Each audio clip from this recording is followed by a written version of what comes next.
నమస్కారం. Next G news కి స్వాగతం. ఈనాటి వార్తా విశేషాలు. అప్రజాస్వామిక ధోరణిలో మాట్లాడేవారని ప్రజలు ఓ కంట కనిపెట్టాలని AP deputy CM Pawan Kalyan అన్నారు. అసాంఘిక శక్తులపై పోలీసులు కఠినంగా వ్యవహరిస్తారని హెచ్చరించారు. గురువారం నిర్వహించిన మీడియా సమావేశంలో మాజీ సీఎం జగన్ సినిమా డైలాగులు చెబుతూ చేసిన వ్యాఖ్యల నేపథ్యంలో పవన్ స్పందించారు. సినిమాలో చెప్పే డైలాగులు సినిమా హాల్ వరకే బాగుంటాయి, వాటిని అనుసరిస్తామంటే ప్రజాస్వామ్యంలో సాధ్యం కాదు. ఎవరైనా చట్టం నియమ నిబంధనలను పాటించాల్సిందే. ప్రజల్లో భయాందోళనలను రేకెత్తించే అసాంఘిక శక్తులపై కఠినంగా వ్యవహరించాల్సిందే. దీనిపై పోలీసులకు ప్రభుత్వం ఇప్పటికే దిశానిర్దేశం చేసింది. శాంతి భద్రతలకు విఘాతం కలిగించేవారని కూటమి ప్రభుత్వం ఉపేక్షించదు. రౌడీ షీట్లు తెరిచి అసాంఘిక శక్తులను అదుపు చేస్తాం, చట్టవిరుద్ధంగా ప్రవర్తిస్తామని బహిరంగంగా ప్రదర్శనలు చేసేవారిని కట్టడి చేయాలి. కట్టడి చేయకపోగా సమర్థించేలా మాట్లాడేవారి నేర ఆలోచనలను ప్రజలంతా గమనించాలి. అసాంఘిక శక్తులకు మద్దతుగా మాట్లాడడం కూడా నేరమే అని మర్చిపోవద్దని పవన్ కళ్యాణ్ తెలిపారు. ఎన్నికల్లో ప్రజలు ఇచ్చిన తీర్పుతో మాజీ సీఎం జగన్ మతి భ్రమించి మాట్లాడుతున్నారని టీడీపీ ఎమ్మెల్యే గోరంట్ల బుచ్చయ్య చౌదరి అన్నారు. ప్రజాస్వామ్యానికి విఘాతం కలిగించేలా విద్వేషాలు రెచ్చగొట్టే విధంగా వ్యవహరిస్తారా అని నిలదీశారు. నీ బతుకే అబద్దాల బతుకు, ఖబర్దార్ జగన్ రెడ్డి అని ఆయన హెచ్చరించారు. అమరావతిలోని టీడీపీ కేంద్ర కార్యాలయంలో నిర్వహించిన మీడియా సమావేశంలో ఆయన మాట్లాడారు. పొట్టేల తలను నరికినట్లు ఎవరి తలను నరుకుతావు? ప్రజలు ఇచ్చిన తీర్పుతో మతి భ్రమించి ప్యాలెస్ లో టీవీలు పగలగొడుతూ ఇలా మాట్లాడతావా? రౌడీలు గంజాయి బ్యాచ్ను వెనకేసుకొస్తావా? వైసీపీ హయాంలో రాజారెడ్డి రాజ్యాంగంతో ప్రజలను హింసించావు. 5 ఏళ్లు నియంత్రంలా పాలించావు. నేడు మళ్లీ అధికారం కోసం కులాలు, మతాలు, ప్రాంతాల మధ్య విద్వేషాలు రెచ్చగొడతారా? పల్నాడు జిల్లా పర్యటనలో 2 మృతి చెందితే కనీసం పరామర్శకు కూడా వెళ్లలేదెందుకు? ఇకరైనా జగన్ కపట నాటకాలను కడిపెట్టారని ధ్వజమెత్తారు. చెబితే అది తప్పే ఉందని అంటున్నావు. నేను అంటున్నా, నీ తల నరకొచ్చు కదా. ప్రజాస్వామ్యానికి విఘాతం కలిగిస్తూ అక్రమ విధానాలు తప్పుడు ప్రోత్సాహం చేస్తూ నక్సలైట్లుగా మారమని చెబుతున్నా నీకు జీవించే హక్కు ఉందా అని ప్రశ్నిస్తా ఉన్నాం. ఇవాళ అర్జెంటుగా అధికారంలోకి రావడం కోసం నీ రౌడీ మూకల్ని ఎంటేసుకుని కార్యక్రమాలు చేస్తున్నావు. నీ ఆటలు సాగనీయం. నేను వస్తాను, అందరి తల తీస్తానంటే నీ తల ఎందుకు తీయకూడదని మేము ప్రశ్నిస్తా ఉన్నాం. ఇదే విధంగా తలలు నరుకుతాము, మా ఇష్టారాజ్యం వ్యవహారం చేస్తామంటే సాగేది కాదు. నీ ఆటలు సాగని జగన్మోహన్ రెడ్డి, నీ గ్యాంగులు, నీ ముఠాదారులు, నీ గంజాయి బ్యాట్లు, రౌడీ మూకలు చేసే అన్ని కూడా ప్రభుత్వం మీద నెట్టడానికి ప్రయత్నం చేస్తావు.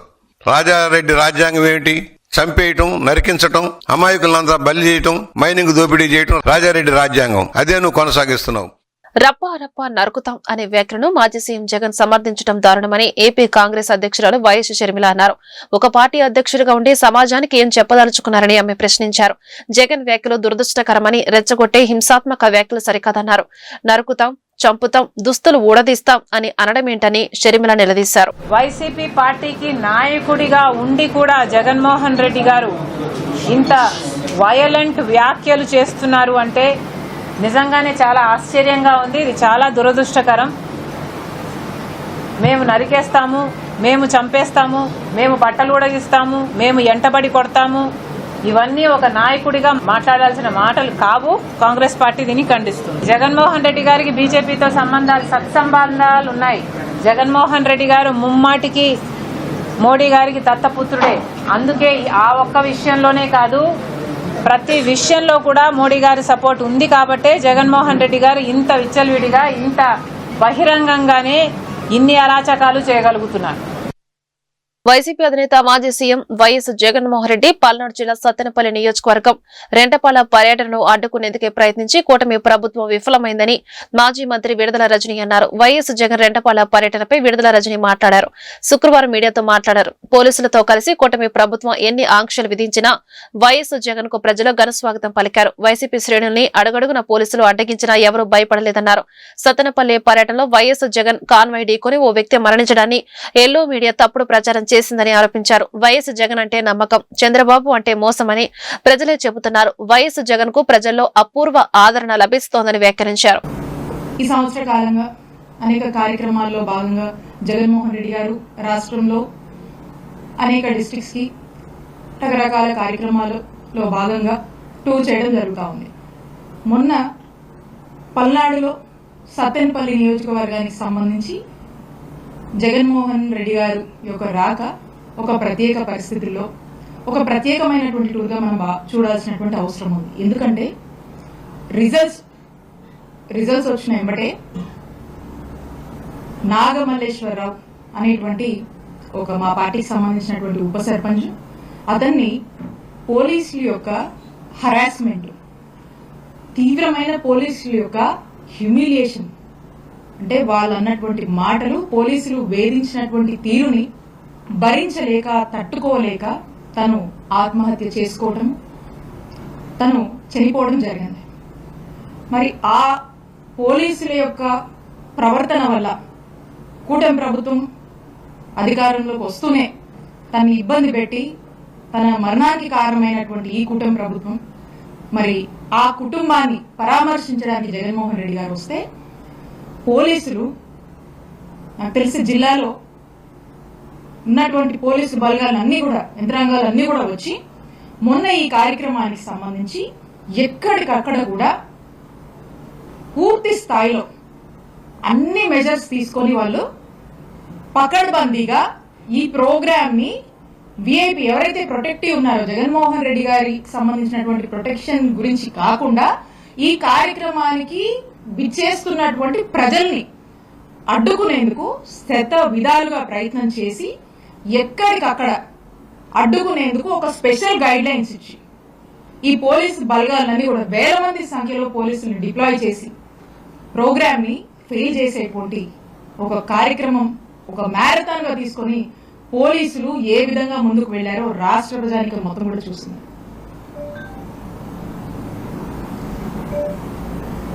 ఒక 100 మందితోనే ఈ ప్రోగ్రాం చేయాలని, ఎక్కడి నుంచి జనం వస్తున్నా కూడా వాళ్ళందరినీ ఆపేందుకు ఎంతగా దిగజారి ప్రయత్నాలు పోలీసు వారు చేశారంటే ఉన్నటువంటి ట్రావెల్ ఏజెన్సీస్ ఫోన్ చేసి మీరు కార్లు ఇవ్వద్దు, జనాన్ని తోలడానికి కనుక మీరు ఏమన్నా కార్లు కనుక ఏదైనా వెహికల్స్ కనుక ఇస్తే వాటి మీద కేసు పెడతాం, ఆ వెహికల్స్ అన్ని కూడా సీజ్ చేస్తామని వైసీపీ అధినేత వైఎస్ జగన్ పర్యటన సందర్భంగా వెంగళాయపాలెంకి చెందిన పార్టీ కార్యకర్త సింగయ్య ప్రమాదం కారణంగా మృతి చెందారు. ఈ నేపథ్యంలో పార్టీ వైసీపీ నేతలు అంబటి రాంబాబు, మోదుగుల వేణుగోపాలరెడ్డి, ఎమ్మెల్సీ లేళ్ల అప్రెడ్డి, బాలసాని కిరణ్ కుమార్, నూరి ఫాతిమా వెంగళాయపాలెంలో సింగయ్య కుటుంబ సభ్యులను పరామర్శించారు. అనంతరం పార్టీ తరపున సింగయ్య కుటుంబానికి 10 లక్షల రూపాయల ఆర్థిక సహాయానికి సంబంధించిన చెక్కు అందజేశారు. ఈ సందర్భంగా మాజీ మంత్రి, పార్టీ గుంటూరు జిల్లా అధ్యక్షుడు అంబటి రాంబాబు మాట్లాడుతూ సింగయ్య వైసీపీ కార్యకర్త, వైఎస్ జగన్ అభిమాని. వైఎస్ జగన్ పర్యటనలో కారు ప్రమాదం కారణంగా సింగయ్య మృతి చెందాడు. ఆయన కుటుంబానికి పార్టీ అండగా ఉంటుంది. విషయం తెలుసుకోగానే వైఎస్ జగన్ వారి కుటుంబానికి 10 లక్షల రూపాయల ఆర్థిక సహాయాన్ని ప్రకటించారు. దీనికి సంబంధించిన చెక్కును సింగయ్య భార్యకు అందించాం. సింగయ్య మృతిని కూడా కూటమి ప్రభుత్వ రాజకీయం చేయాలని చూసిందని విమర్శించారు. సహాయం చేయాలనే ఉద్దేశంతో 10 లక్షల రూపాయల చెక్కుని మాకు ఇవ్వటం జరిగింది. మా ద్వారా పార్టీ తరపున మేమందరం వచ్చి వారి సతీమణికి ఆ 10 లక్షల రూపాయల చెక్కుని కూడా పార్టీ తరపున, జగన్మోహన్ రెడ్డి గారి తరపున ఆమెకు అందించడం జరిగింది. సింగయ్య గారు మొన్న జగన్మోహన్ రెడ్డి గారు సత్తెనపల్లి పర్యటన సందర్భంగా గుంటూరు మీదుగా వెళుతున్నప్పుడు సింగయ్య గారు ఒక పంబ్లర్ పని చేసుకునే వ్యక్తి వారిని చూడాలనే ఉద్దేశంతో వెళ్ళడం, కారు ఆయన గుద్దటం, ఆయన ఆసుపత్రిలో మరణించడం జరిగింది. అందరికీ తెలిసినటువంటి విషయమే. దాన్ని దృష్టిలో పెట్టుకొని వారికి ఒక 2 బాబులు ఉన్నారు. వారికి సహాయం చేయాలనే ఉద్దేశంతో జగన్మోహన్ రెడ్డి గారు ఈ 10 లక్షల రూపాయలు కూడా పంపించడం జరిగింది. ఆ చనిపోయిన తర్వాత పోలీసు వారు, తెలుగుదేశం ప్రభుత్వం దీన్ని ఆసరా చేసుకొని వైఎస్ఆర్ కాంగ్రెస్ పార్టీని, జగన్మోహన్ రెడ్డి గారిని ఇబ్బంది పెట్టాలి, దుష్ప్రచారం చేయాలనేటువంటి ఒక కుట్ర కూడా జరిగింది. నేను ఆసుపత్రి దగ్గరికి వెళ్లే ముందే మరి కిరణ్ గారు, అదేవిధంగా మన కోటేశ్వరరావు, జడ్పీటీసీ కోటేశ్వరరావు అక్కడ చేరారు. అప్పుడు ఏం రాంచుతున్నారంటే దానిలో కిరణ్ కుమార్ గారు రాత్రి వచ్చి వీళ్ళందరిని రమ్మని అడిగినట్టు, వీళ్ళందరినీ ఈయన తీసుకెళ్ళినట్టు, 30 మందిని తీసుకెళ్ళినట్టు రాంచే కార్యక్రమం చేశారు. రాసుకొచ్చి సింగయ్య గారి సతీమణిని సంతకం పెట్టమంటే ఆమెకి వీళ్ళందరూ అన్నారు, కోటేశ్వరరావును మన కిరణ్ గారు, చదువుకుని పెట్టండి అని చెప్తే చదివితే ఇలాంటి విషయం ఉంది. లేదంటే తప్పు, మేము అలా పెట్టము, జరిగిన విషయం ఇది, రాత్రి పని చేసుకుని వచ్చాడు, ఏందయ్యా రేపు సంగతి అని అడిగాను, పని ఉంటే పనికి వెళ్తాను, లేకపోతే జగనన్న వస్తున్నాడు. కూటమి పాలనలో సనాతన ధర్మానికి తూట్లు పొడుస్తున్నారని వైసీపీ తిరుపతి చిత్తూరు జిల్లాల అధ్యక్షుడు టీటీడీ మాజీ చైర్మన్ భూమన కరుణాకర్ రెడ్డి మండిపడ్డారు. శుక్రవారం ఆయన మీడియా సమావేశంలో మాట్లాడుతూ దేవదేవుని ఆలయంలో సంప్రదాయానికి ఉల్లంఘనలు జరుగుతున్నాయన్నారు. సంప్రదాయానికి తూట్లు పొడవడానికి ఓ ఉన్నత అధికారి ప్రయత్నిస్తున్నారని భూమన ఆగ్రహం వ్యక్తం చేశారు. వేదం అంటే బ్రహ్మదేవుని వాక్కు అన్నారు. వేద పారాయణదారుల మీద వేదం వద్దని ఒత్తిడి చేస్తున్నారు. వేదం ఎవరికి అర్థం కాదని ప్రచారం చేస్తున్నారు.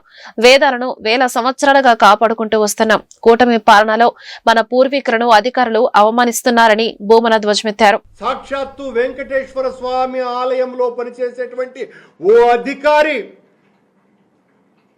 తనకున్నటువంటి అధికార గర్వంతో బలంతో శరాఘాతంలాగా ఈ ప్రయత్నాన్ని చేస్తుంటే అడ్డుకోకపోతే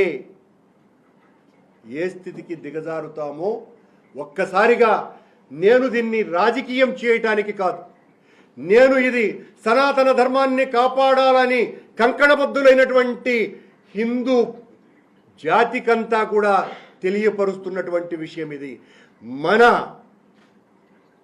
దేశంలోనే, ఆ మాటకొస్తే ప్రపంచంలోనే అత్యున్నతమైనటువంటి దేవాలయమైనటువంటి వెంకటేశ్వర స్వామి ఆలయంలో వేల సంవత్సరాలుగా కొనసాగుతున్నటువంటి ఈ ఆర్ష సంస్కృతిని విధ్వంసం చేయటానికి వేదం ఎవరికి అర్థమవుతుంది అనేటువంటి మాట ఓ అధికారి నోటి గుండా రావటం అంటే ఎంత బాధ కలిగించేటువంటి విషయమో మీరందరూ కూడా అర్థం చేసుకోవాల్సిందిగా కోరుతున్నాం. ఈ మధ్యన తిరుమల తిరుపతి అధికారులు దాదాపు 13 పీఠాలకు, కొండ మీద ఉన్నటువంటి పీఠాలకు సంబంధించిన వాళ్ళు కట్టినటువంటి ఆశ్రమాలలో అవకతవకలు జరిగినాయంటే వాళ్ళేదో ఎక్కువ స్థలాన్ని ఆక్రమించినారు అని వాళ్ళకందరికీ కూడా టీటీడీ ఎస్టేట్ ఆఫీసర్ ద్వారా ఈ అధికారి తాకీదులు పంపించినాడు. ఎందుకు పీఠాధిపతుల మీదనే స్వారీ చేయాలన్నటువంటి ఆలోచన మీకు ఎందుకు వచ్చింది? ఆడ పువ్వులు వెలిగించేది ఏంటి, అక్కడ అన్నదానాలు చేయటం ఏంటి అన్నటువంటిది మీకెంత అహం. ఎన్నికల ముందు కూటమి ప్రభుత్వం ఇచ్చిన హామీలని అమలు చేయాలని సిపిఎం జిల్లా కార్యదర్శి వై నేతాజీ డిమాండ్ చేశారు. శుక్రవారం గుంటూరు బ్రాడపేటలోని సిపిఎం జిల్లా కార్యాలయంలో ఏర్పాటు చేసిన మీడియా సమావేశంలో ఆయన మాట్లాడుతూ రాష్ట్ర వ్యాప్తంగా ఉన్న నిరుద్యోగులకు నిరుద్యోగ భృతి, మహిళలకు నెలకు 1500 రూపాయల సహాయం తక్షణమే అందించాలన్నారు. విద్యుత్ ఛార్జీలు తగ్గించాలన్నారు. అర్హులైన ప్రతి ఒక్కరికి సంక్షేమ ఫలాలు అందించాలన్నారు. పేదోడి సొంతింటి కలను సాకారం చేయాలన్నారు. టిడ్కో గృహాలను సత్వరమే పూర్తి చేసి లబ్ధిదారులకు స్వాధీనం చేయాలన్నారు. గుంటూరు నగరంలో నిలిచిపోయిన అండర్ గ్రౌండ్ డ్రైనేజ్ నిర్మాణం పూర్తి చేయాలన్నారు. అదేవిధంగా నగరవాసులకు మెరుగైన మౌలిక వసతులతో పాటు కనీస సౌకర్యాలు కల్పించాలన్నారు. రాజధాని ప్రాంతంలో రైతులకు ఇచ్చిన ఫ్లాట్లకు మౌలిక సదుపాయాలు కల్పించాలన్నారు. నిర్ణీత సమయంలోనే గుంటూరు ఛానల్ పొడిగింపును పూర్తి చేయాలన్నారు. ఈ సమావేశంలో సిపిఎం నేతలు ఈమని అప్పారావు, కె నళినీకాంత్ పాల్గొన్నారు. ఏ రకమైనటువంటి కదలిక లేదు, ఒక్కళ్ళకు కూడా ఇళ్ల స్థలం ఇవ్వలేదు. మన గుంటూరు జిల్లాలో దాదాపు 1,00,000 మంది పైగా ఆ రకంగా ఇళ్ల స్థలాలు ఇవ్వాల్సినటువంటి వాళ్ళు ఉన్నారు. అట్లాగే ఇళ్ళు వేసుకుని ఉన్నటువంటి వాళ్ళకి పట్టాలు ఇస్తామని చెప్పేసి అని అన్నారు. అట్లాంటివి ఇవ్వాల్సినటువంటి వాళ్ళు కూడా దాదాపు గుంటూరు జిల్లాలో 50,000 మంది పైగా పట్టాలు ఇవ్వాల్సింది ఉంది. మంగళగిరి నియోజకవర్గం ఒక దాంట్లోనే 18,000 పైగా జనానికి పట్టాలు ఇవ్వాల్సి ఉండగా ఈ సంవత్సర కాలంలో 3,000 మందికి పట్టాలు ఇచ్చారు. మిగిలినటువంటి వాళ్ళకి పట్టాలు ఇవ్వలేదు. జిల్లాలో ఇతర ప్రాంతాల్లో ఎక్కడ కూడా ఇళ్ల పట్టాలు ఇచ్చేటువంటి కార్యక్రమం ప్రారంభించలేదు. గుంటూరు నగరం చుట్టుపక్కల ప్రాంతాల్లో కూడా ఎలాంటి అభ్యంతరం లేనటువంటి ప్రభుత్వ భూముల మీద ఇళ్ళు వేసుకొని దశాబ్దాల తరబడి నివాసం ఉన్నటువంటి వాళ్ళు ఉన్నారు. దాదాపు 7-8 సంవత్సరాల క్రితమే వాళ్ళందరికీ పట్టాలు ఇస్తామని ప్రభుత్వం, తెలుగుదేశం ప్రభుత్వం కూడా హామీ ఇచ్చింది. ఇంతవరకు కూడా పట్టాలు ఇవ్వనటువంటి పరిస్థితి ఉంది. అట్లాగే టిడ్కో గృహాలు ఇప్పటికి కూడా పూర్తిగానటువంటివి ఉన్నాయి. పేదలు దానికోసం ఎదురు చూస్తున్నారు. ఇప్పటికే పూర్తయి అందుట్లో నివాసం ఉంటున్నటువంటి వాళ్ళు అనేక సమస్యలు గురవుతూ ఉన్నారు. వాళ్ళ రేషన్ కార్డులు ఇటువంటివన్నీ కూడా ఒక ప్రాంతంలో ఉన్నాయి. ఇప్పుడు కొత్త ప్రాంతంలో వాళ్ళకి రేషన్ పొందటానికి, అట్లాగే పెన్షను పంపిణీకి సంబంధించినటువంటి సమస్యలు ఎదురవుతూ ఉన్నాయి. అందుకని వాళ్ళు నివాసం ఉంటున్నటువంటి ప్రాంతాల్లోనే వాళ్ళకి రేషన్ పంపిణీ అట్లాగే పెన్షను జిల్లా వ్యాప్తంగా ఇవ్వాలి అని చెప్పేసి అనేటువంటిది డిమాండ్ చేస్తూ ఉన్నాం. అట్లాగే ఈ టిడ్కో గృహాలకి మంచినీటి సౌకర్యం, మురుగు సౌకర్యం, ఇటువంటివన్నీ పారిశుద్ధ్య సౌకర్యం ఇటువంటివన్నీ కూడా మెరుగుపరచాల్సినటువంటి అవసరం ఉంది. ఈ టిడ్కో గృహాలు లబ్ధిదారులకు సంబంధించినటువంటి రుణాలు పేదలు వీళ్ళంతా కూడా అట్లా ఇది తిరిగి బకాయిలు కట్టలేనటువంటి పరిస్థితి ఉంది. వాళ్ళందరికీ రుణాలు రద్దు చేయాలని చెప్పేసి కూడా ఈ సందర్భంగా డిమాండ్ చేస్తాను. రాజధాని సంబంధించినటువంటి అభివృద్ధి ఈ ప్రభుత్వం యొక్క ప్రధానమైనటువంటి ఎజెండాగా ప్రభుత్వం చెప్పుకుంటా ఉంది. దాదాపు 10 ఏళ్ల క్రితం రాజధాని రైతులు వాళ్ళ భూములు ఇచ్చారు, వాళ్ళకి ప్లాట్లు అభివృద్ధి చేసి ఇస్తాము 3 ఏళ్లలో అని చెప్పారు. ఈ 10 ఏళ్ల కాలంలో వాళ్ళకి అభివృద్ధి చేసేవాలేదు. ఇప్పుడు కూడా వాళ్ళ ప్రధానమైనటువంటి పనిగా రైతులకి కేటాయించినటువంటి ప్లాట్ల దగ్గర మౌలిక సదుపాయాలు కల్పించాలి. రోడ్లు, నీరు, మురుగు, కరెంటు ఇటువంటి సౌకర్యాలన్నీ కల్పిస్తే అవి వాళ్ళు రైతులు అభివృద్ధి చేసుకోవడానికి అవకాశం ఉంటుంది. వాటిని కల్పించాలి. గుంటూరు పశ్చిమ నియోజకవర్గంలో ప్రగతి పనులు శరవేగంగా కొనసాగుతున్నాయని ఎమ్మెల్యే గల్లా మాధవి తెలిపారు. అభివృద్ధికి ఆదర్శంగా 28వ డివిజన్ నిలుపుతామన్నారు. Seethamma colony, Venkataramana colony, housing board కాలనీలో 1,34,00,000తో నూతనంగా నిర్మించనున్న సీసీ రోడ్లు, డ్రైన్ల నిర్మాణానికి ఎమ్మెల్యే గల్లా మాధవి గుంటూరు నగర మేయర్ కోవెలమూడి రవీంద్రతో కలిసి శుక్రవారం శంకుస్థాపన చేశారు. ఈ సందర్భంగా ఎమ్మెల్యే మీడియాతో మాట్లాడుతూ అర్హత ఉన్న ప్రతి ఒక్కరికి సంక్షేమ పథకాలు అందిస్తామన్నారు. అలాగే నగరవాసులకు మెరుగైన మౌలిక వసతులతో పాటు కనీస సౌకర్యాలు కల్పిస్తామన్నారు. ఈ కార్యక్రమంలో 28వ డివిజన్ అధ్యక్షుడు తెల్లగోర్ల అప్పారావు, మదమంచి శ్రీనివాస్, మామిడి రామారావు, నల్లూరి శ్రీనివాస్, ఉండవల్లి సాంబశివరావు, రవి, పగడాల రాము, కన్నా, రఘు మాస్టర్ తదితరులు పాల్గొన్నారు. ఈ రోజు 28వ డివిజన్ లో ఉన్నాము. అప్పారావు గారు ఇక్కడ డివిజన్ ప్రెసిడెంట్ గా ఉన్నారు. మరి ఈరోజు రామారావు గారు జనసేన నుంచి ప్రెసిడెంట్ గా ఉన్నారు. కూటమి ప్రభుత్వ నాయకులందరూ కూడా ఇక్కడ ఎప్పటి నుంచో అభివృద్ధి కార్యక్రమాలు జరగట్లేదు, కొన్ని ఏరియాల్లో మరీ దారుణంగా ఉంటున్నాయని చెప్పి మా దృష్టికి తీసుకురావడం జరిగింది అనేక సార్లు. అయితే అనేక అంశాల మీద దృష్టి పెట్టి అన్ని సమస్యల్ని కూడా 1 by 1 పరిష్కరిస్తూ వస్తున్న క్రమంలో ఈరోజు కూడా ఒక 3 వర్కులకి శంకుస్థాపన చేసుకోవడం జరిగింది. సీతమ్మ కాలనీ, వెంకటరమణ కాలనీ, అదేవిధంగా హౌసింగ్ బోర్డు కాలనీలో డ్రైన్స్, రోడ్స్ వేసుకోవడం జరుగుతుంది. దాదాపుగా 1,34,00,000 రూపాయల వర్క్కి ఈరోజు శంకుస్థాపన చేసుకోవడం జరుగుతుంది. అత్యంత త్వరితగతిన ఒక 1 నెల రోజుల్లోనే వర్క్స్ కూడా అందరికీ పూర్తి చేసి అందుబాటులోకి తీసుకొస్తామని కాంట్రాక్టర్ కూడా మనకి మాట ఇవ్వడం జరిగింది. ఏదేమైనప్పటికీ ఇంకా 1-2 మిగిలి ఉన్న వర్క్స్ ఈ డివిజన్లో అవి కూడా త్వరిత కాలంలో పూర్తి చేసుకుంటాము. కొన్ని పార్క్స్ కూడా డెవలప్ చేసుకోవాల్సింది ఉంది. అవి కూడా మనకి ఎంపీ ల్యాడ్స్లో అయినా సరే, నిధులతో అయినా సరే, లేదంటే జిఎంసీ వారి దగ్గర నుంచి కూడా సరే తీసుకొచ్చి ఆ వర్క్స్ కూడా పూర్తి చేసి కంప్లీట్గా ఈ డివిజన్ మొత్తం కూడా అభివృద్ధి పదంలోకి ముందుకు తీసుకెళ్లే ప్రయత్నము ఇక్కడ ఈ డివిజన్ అధ్యక్షులు, అదేవిధంగా మేయర్ గారు మా యొక్క ప్రోద్బలంతో అన్ని వర్క్స్ పూర్తి చేసుకొని మంచి డివిజన్గా ఇది ముందుకు తీసుకెళ్లే ప్రయత్నం మేము అందరం కూడా చేస్తామని హామీ ఇస్తూ సెలవు తీసుకుంటాం. గత వైసీపీ పాలనలో గుంటూరు ప్రగతి కుంటుపడిందని నగర మేయర్ కోవెలమూడి రవీంద్ర ఆరోపించారు. కూటమి ప్రభుత్వ రాకతో గుంటూరు అభివృద్ధి పనులు తీస్తుందన్నారు. స్థానిక 28వ డివిజన్లో నూతనంగా చేపట్టనున్న పలు అభివృద్ధి పనులకు ఎమ్మెల్యే గల్లా మాధవితో కలిసి మేయర్ శంకుస్థాపన చేశారు. ఈ సందర్భంగా మీడియాతో మాట్లాడుతూ ఎమ్మెల్యే గల్లా మాధవి ఆధ్వర్యంలో గుంటూరు పశ్చిమ నియోజకవర్గం బ్రహ్మాండంగా అభివృద్ధి చెందుతోందన్నారు. ప్రజాభిప్రాయం మేరకు 28వ డివిజన్ ను అన్ని విధాల అభివృద్ధి చేస్తామన్నారు. గుంటూరు వెస్ట్ శాసనసభ్యురాలు గల్లా మాధవి గారు, మేడం గారు గత ఎలక్షన్లో 2024లో క్యాన్వాస్కి వచ్చిన టైంలో ఈ యొక్క నగరంలో ఈ 28వ డివిజన్లో ఎక్కడెక్కడ గత 5 సంవత్సరాల నుంచి అభివృద్ధి లేకుండా కుంటుపడిందో వాటిని దృష్టిలో పెట్టుకొని ఈ వచ్చిన సంవత్సరం కాలంలో అనేక అభివృద్ధి కార్యక్రమాలు చేపడుతూ అట్లాగే ఈ యొక్క డివిజన్లో కూడా ఈ రోజున 1,25,00,000కి విలువైన డ్రైన్లు కానీ, సీసీ రోడ్లు కానీ, అట్లాగే డ్రింకింగ్ వాటర్ స్కీమ్స్ కానీ, పైప్ లైన్ కానీ వేయడం జరుగుతుంది. అంతకుముందు కూడా టెండర్లు పిలిచారు, వాళ్ళు ఎవరు కూడా టెండర్లో పార్టిసిపేట్ చేయలేదు. వేసిన టెండర్లు అట్లాగే ఉన్నాయి, అభివృద్ధి మాత్రం జరగలేదు.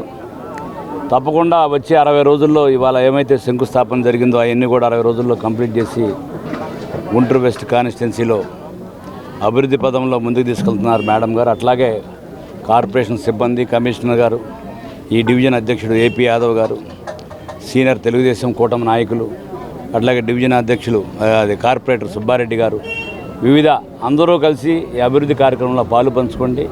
ఇక్కడ మనకు కావాల్సింది ఓన్లీ అభివృద్ధే, విద్వేషాలు ద్వేషాలు వద్దు. ఇక్కడ ఇప్పుడు చెప్పారు అక్కడ పలకనూరు నుంచి డ్రైన్ వస్తే ఇమీడియట్గా సీతం కాలనీ మునిగిపోద్దండి, ఇమీడియట్గా చూడమన్నారు. మేడం గారు ఇమీడియట్గా దానికి ప్రపోజల్ పెడుతున్నారు ఇవ్వాలి. దాన్ని కూడా దృష్టిలో పెట్టుకుని అక్కడ ఏమేమి బ్రిడ్జెస్ కావాలి, కలవట్లు కావాలి అని కూడా చేస్తారు. ఇందాక నేను రాగానే ఒక కమ్యూనిటీ హాల్ కావాలని అడిగారు. గౌరవ ఎమ్మెల్యే గారు మాధవి గారిని కలవండి, మేడం గారు ప్రపోజల్ చేస్తారు. లోకల్ సమస్యల మీద చాలామంది స్పందిస్తుంటారు మేడం గారి దగ్గరికి వచ్చి. మీరందరూ ఏమైతే కోరుకుంటారో దాన్ని కూడా ఇమీడియట్గా 500 స్క్వేర్ యార్డ్స్ గవర్నమెంట్ ల్యాండ్లో ఎన్జిఓ కాలనీలు కూడా అభివృద్ధి కార్యక్రమాలు, ప్రైమరీ హెల్త్ సెంటర్ కానివ్వండి, మీకు కావాల్సిన సచివాలయాలు కానివ్వండి, ఏం కావాలన్నా మీ ప్రజాభిప్రాయం ఏ విధంగా ఉందో గౌరవ ఎమ్మెల్యే గారికి తెలియజేస్తే దాన్ని తక్షణం ఇంప్లిమెంట్ చేస్తామని చెప్పి మీడియా ద్వారా తెలియజేస్తున్నాను. ఈ గుంటూరు నగర శివారు ప్రాంతం ఇది. ఈ శివారు ప్రాంతం తప్పనిసరిగా ఇక్కడ ఎటువంటి మురుగువాడలు ఉన్నా కానీ, డ్రైన్లు కానీ, శానిటేషన్ విషయంలో కానీ ఎక్కడా కాంప్రమైజ్ కాకుండా నగరపాలక సంస్థ కమిషనర్ గారు, నేను, వివిధ 3-3 ఎమ్మెల్యేలు ఉన్నారు. యోగాంధ్ర కాదు ఉద్యోగాంధ్ర కావాలని ఏఐవైఎఫ్ జిల్లా ప్రధాన కార్యదర్శి షేక్ వాలీ డిమాండ్ చేశారు. ఎన్నికల హామీ మేరకు కూటమి ప్రభుత్వం వార్షిక జాబ్ క్యాలెండర్ విడుదల చేయాలన్నారు. నిరుద్యోగ వృత్తి తక్షణమే అమలు కావాలన్నారు. కూటమి ప్రభుత్వం నిరుద్యోగులకు, యువతకు ఇచ్చిన హామీలన్నీ అమలు చేయాలని కోరుతూ ఏఐవైఎఫ్ ఆధ్వర్యంలో స్థానిక కొత్తపేట సిపిఐ కార్యాలయం నుండి భగత్ సింగ్ సర్కిల్ వరకు ర్యాలీ నిర్వహించి నిరసన ప్రదర్శన చేపట్టారు. ఈ సందర్భంగా వాలీ మాట్లాడుతూ కూటమి ప్రభుత్వం ఎన్నికల హామీలను తక్షణమే అమలు చేయకపోతే ఉద్యమ బాట పడతామని హెచ్చరించారు. భర్తీ చేయాలి రాష్ట్ర వ్యాప్తంగా ఉన్న ప్రభుత్వ ఉద్యోగాలను, భర్తీ చేయాలి రాష్ట్ర వ్యాప్తంగా ఉన్న ప్రభుత్వ ఉద్యోగాలను. యోగాంధ్ర కాదు ఉద్యోగాంధ్ర, యోగాంధ్ర కాదు ఉద్యోగాంధ్ర. పోరాడతాం రాష్ట్ర వ్యాప్తంగా ఉన్న ప్రభుత్వ ఉద్యోగాలను. రాష్ట్ర వ్యాప్తంగా కూటమి ప్రభుత్వం నిరుద్యోగులు ఉద్యోగాంధ్ర కావాలని అడుగుతా ఉంటే ఈ యొక్క ముఖ్యమంత్రి చంద్రబాబు నాయుడు గారు యోగాంధ్ర పేరుతో 100 కోట్ల రూపాయలు ఖర్చు చేస్తూ యోగాంధ్రకి ప్రచారం చేస్తా ఉన్నారు. రాష్ట్ర వ్యాప్తంగా అధికారంలో రానప్పుడు, మేము అధికారంలో రాగానే ప్రతి సంవత్సరం ఈ యొక్క యోగలం పాదయాత్రలో నారా లోకేష్ గారు అధికారంలో లేనప్పుడు ప్రతి యోగలం పాదయాత్రలో మేము అధికారంలో రాగానే 2,35,000 ప్రభుత్వ ఉద్యోగాలు ప్రతి జనవరి నెలలో మేము జాబ్ క్యాలెండర్ విడుదల చేస్తాము. లేని పక్షంలో మీరు నా యొక్క కాలర్ పెట్టుకొని ప్రశ్నించమన్నారు లోకేష్ గారు. మరి జనవరి అయిపోయింది, నేడు జూన్ గడుస్తా ఉన్నది. ఎక్కడ ఉద్యోగాలను మేము ప్రశ్నిస్తా ఉన్నాము. మీరు మాత్రం ఉద్యోగాల పేరుతో మీ ఉద్యోగాలు మంత్రి ఉద్యోగం భర్తీ చేసుకున్నారు తప్పించి నిరుద్యోగులకు ఇస్తామన్న ప్రభుత్వ ఉద్యోగాలు భర్తీ చేయలేదు. అదేమిటంటే డిఎస్సి విడుదల చేశామని చెప్తా ఉన్నారు. కేవలం మినీ డిఎస్సి మాత్రమే విడుదల చేశారు, మెగా డిఎస్సి విడుదల చేయలేదు. అనేక ప్రభుత్వ శాఖల్లో 2,35,000 ప్రభుత్వ ఉద్యోగాలు ఖాళీగా ఉన్నాయని మీరే చెప్పారు. ఆ ఉద్యోగాలు ఊసెత్తలేదు. లేకపోతే మేము 3,000 నిరుద్యోగ వృత్తి ఇస్తామన్నారు. నిరుద్యోగ వృత్తి సంవత్సరం కాలం దాటిపోయింది, ఎవరికి ఇవ్వలేదు. మీరు మాత్రం నిరుద్యోగులు కాకుండా మీరు అధికారంలోకి వచ్చి ఉద్యోగాలు పొందారు తప్పించి నిరుద్యోగులను పట్టించుకున్న పాపాన లేదు. అదేమిటంటే అమ్మఒడి ఇచ్చాము, ఈ యొక్క రాష్ట్రంలో మేము యథేచ్ఛగా తిరగొచ్చని అనుకుంటా ఉన్నారు. కబద్దార్ కూటమి నాయకులకు ఒకటే హెచ్చరిస్తా ఉన్నాము. మీరు సూపర్ 6 పథకాలు చెప్పారు, 6 పథకాలు అమలు చేయాల్సిందే. నిరుద్యోగ యువతకి 2,35,000 ప్రభుత్వ ఉద్యోగాలు భర్తీ చేయాల్సిందే. అదే విధంగా నిరుద్యోగ వృత్తి ఇవ్వాల్సిందే. అదే విధంగా మరోవైపు పవన్ కళ్యాణ్ పవర్ స్టార్ గారు she's the ship she's the fire అని చెప్తా ఉంటారు. మీ కళ్ళు కనబడడం లేదా? కుప్పంలో మహిళను చెట్టు కట్టేసి నానా చిత్రహింసలు పడితే దాని గురించి మాట్లాడు. ఎక్కడో పశ్చిమ బెంగాల్లో మమతా బెనర్జీని విమర్శించారని ఒక మహిళను అరెస్ట్ చేశారు. ఇది దేశంలో అప్రయాణిక చర్య అని చెప్పే పవన్ కళ్యాణ్ గారు నీ యొక్క పిఠాపురంలో దళితులను బహిష్కరిస్తే నోరు మెదపరు. అదేవిధంగా కుప్పంలో మహిళను చిత్రహింసలు పెడితే నోరు మెదపరు. ఇంకా దేని మీద మాట్లాడతారు మీరు? హిందీ ఎందుకు మాట్లాడరని ఈ యొక్క పవన్ కళ్యాణ్ ప్రశ్నిస్తా ఉన్నారు. ప్రశ్నిస్తానని చెప్పారు. మాకు 2,35,000 ప్రభుత్వ ఉద్యోగాలు లోకేష్ గారు ఇస్తామన్నారు. ప్రశ్నించండి పవన్ కళ్యాణ్ గారు, మీరే కూటమిలో డిప్యూటీ సీఎం ఉన్నారు. నిరుద్యోగ వృత్తి ఇస్తామన్నారు. ప్రశ్నించండి పవన్ కళ్యాణ్ గారు, మీ యొక్క కూటమి నాయకులని ఈ సందర్భంగా మేము అడుగుతా ఉన్నాము.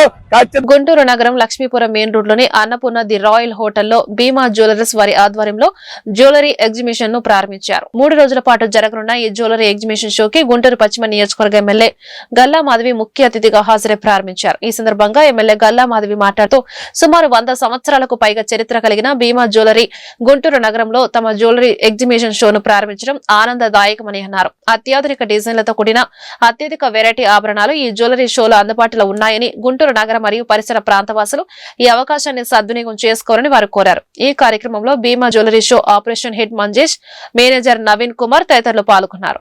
ఈ రోజు మన గుంటూరులో అన్నపూర్ణ డి రాయల్లో భీమా జ్యువెలర్స్ వారు ఎగ్జిబిషన్ ఏర్పాటు చేసుకోవడం జరిగింది.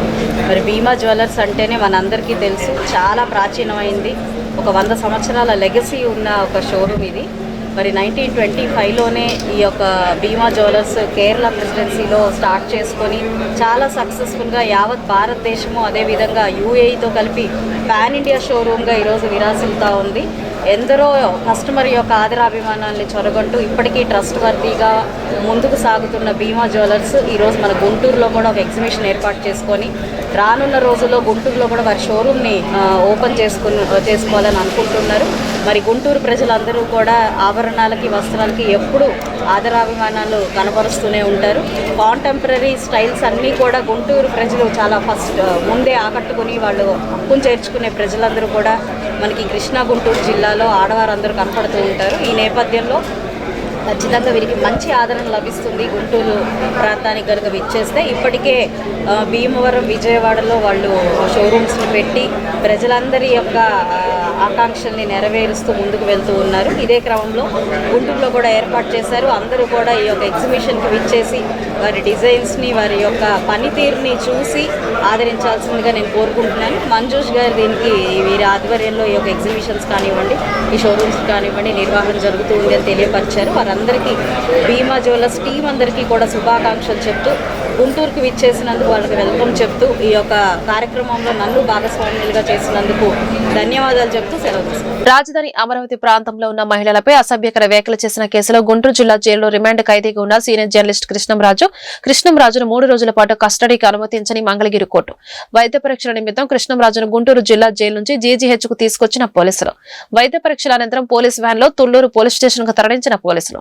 కృష్ణంరాజును వెలకపూడి ట్రాఫిక్ పిఎస్ లో 3 రోజుల పాటు ప్రశ్నించనున్న పోలీసులు. ఈ వార్తలు ఇంతటితో సమాప్తం. నమస్కారం.